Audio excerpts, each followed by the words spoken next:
from the NBA. Giannis Antetokounmpo is headed to South Beach. It is Giannis and Bobby Portis to the Heat. Bucks have been listening and engaged with interested teams. Look at teams like Miami, Golden State, New York, and Minnesota as the most serious suitors.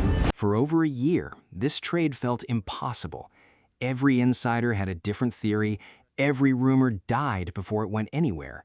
And then, overnight, it actually happened. Giannis Antetokounmpo in a Miami Heat jersey.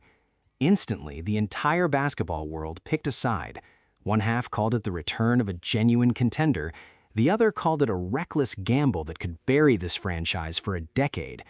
The last two times Miami swung this hard, they landed Shaquille O'Neal and LeBron James.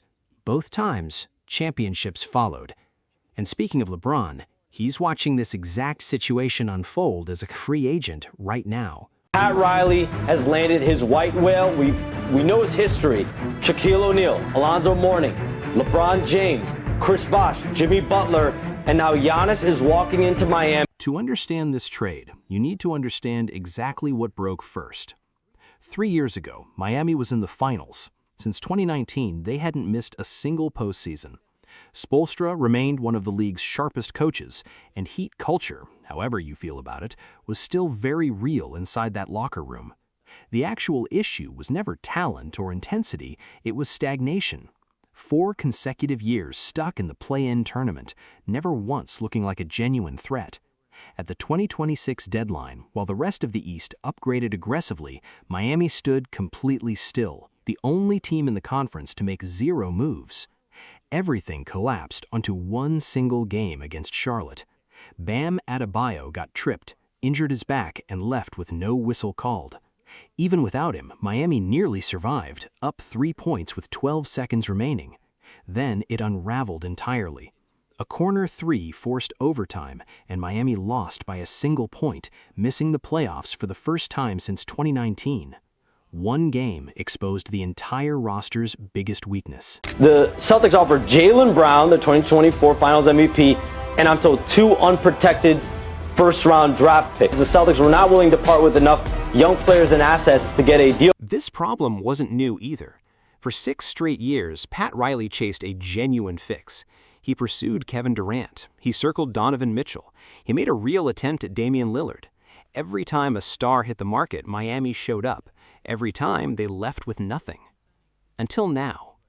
The case for Giannis is straightforward. This wasn't a superstar acquired on the decline. At 31, he just posted the most efficient scoring season of his career, 20.6 points nightly on career-best shooting numbers. But one stat matters more than any other. Milwaukee performed 14 points per 100 possessions better with him on the floor last season, one of the largest individual swings anywhere in basketball. That's exactly what Miami purchased, a single player capable of transforming an average roster overnight. The cost, though, was steep. Miami sent out 4 rotation players, including Tyler Herro, their longest-tenured player, and Kel'el Ware, the same big man who was hitting threes trying to save their season weeks earlier. Add in this year's first-round pick, 2 future unprotected firsts, a pick swap, and a second-rounder. A genuine mountain of assets. And Miami wasn't even the only bidder. Boston offered Jaylen Brown, an actual Finals MVP alongside 2 unprotected firsts. Milwaukee wanted more than that, too. Boston walked away. Miami didn't. Riley pushed further than a team holding a Finals MVP was willing to go. So is the fit actually real? Genuinely, yes. Spoelstra now has a downhill scoring machine next to Bam. On the Miami side, I feel like they've given up so much. They did get a lot, but you have to now build an elite team around Giannis, and you've given away a ton of... Acquiring Giannis was genuinely the easy part.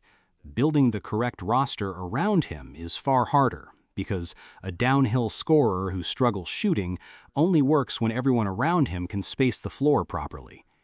Start with Bobby Portis, who arrived in the same trade. Easy to dismiss as a throw-in, but that's a mistake. He's spent years playing alongside Giannis already.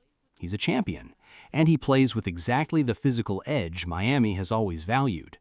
With Ware gone and Bam recovering, Portis immediately restores front-court depth. Then Miami traded up in the draft for Ryan Conwell out of Louisville. purely for his shooting profile. Nearly 10 three-point attempts per game in college at a strong percentage. Nobody expects him to be a star. He's there purely to create spacing for Giannis to operate. Free agency followed the same blueprint, signing Tim Hardaway Jr. specifically to address shooting after one of his best three-point seasons ever in Denver. Still, plenty of respected voices remain unconvinced.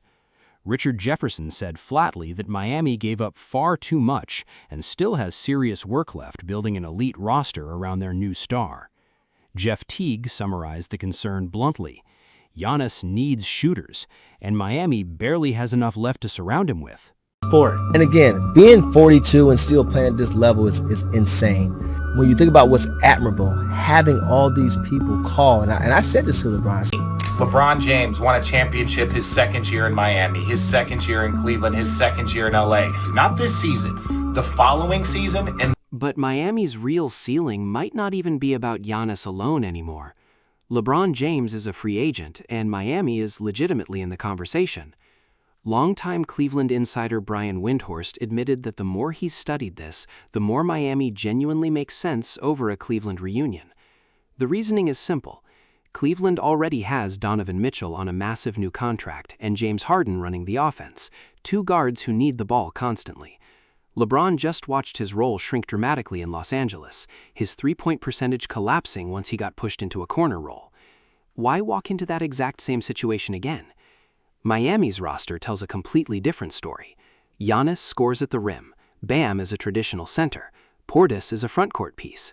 Nobody on that roster needs to dominate the basketball. The point guard chair sits completely empty, waiting for exactly the kind of player LeBron still wants to be. And at 41, Miami offers him something else too, real defensive cover, hidden behind a two-time MVP and an elite defensive center.